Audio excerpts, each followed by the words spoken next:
And frequency is only one part of the story. We also care about how long a value is. Consider login verification code.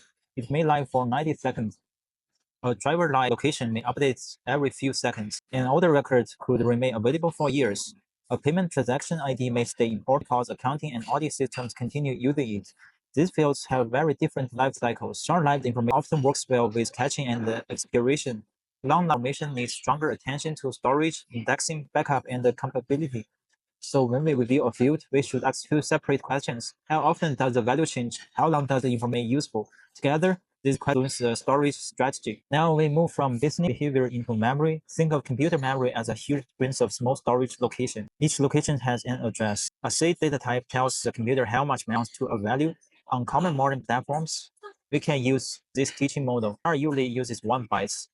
Short usually uses 2 bytes. Int usually uses 4 bytes. Long usually uses 8 bytes. The larger the box, the larger the range of values it can represent. This is why type selection affects memory usage. A difference of stride looks for one variable. When millions or billions of records contain that field, the total memory difference comes. So type is also a storage region. The int family is useful for discrete values. Quantity is a good example. Imagine a customer ordering 3 pizzas. The value is 3. A small integer type can easily represent this quantity. Now consider monthly restaurant orders. A popular restaurant might process several steps that requires a large numerical range. A customer ID may eventually reach hundreds of millions. An order ID can become much larger again. This leads to a simple principle. Choose the integer byte according to the realistic future range of the field. For a small quantity, 1 byte may provide enough space. For a platform-wide ID, several bytes may be appropriate. For very large identifier and timestamps, 64-bit storage becomes common.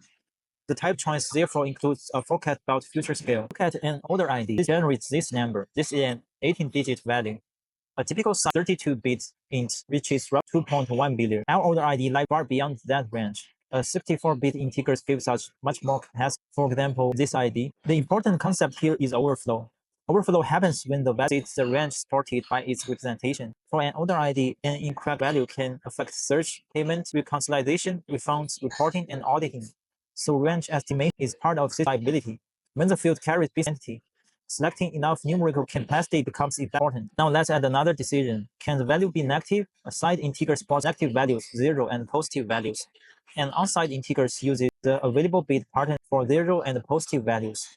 For a common 16-bit short, the side range is roughly from this end to this end. The on-side version commonly represents 0 to 65535. This makes undesigned value useful for fields such as quantity, distance, and review counts.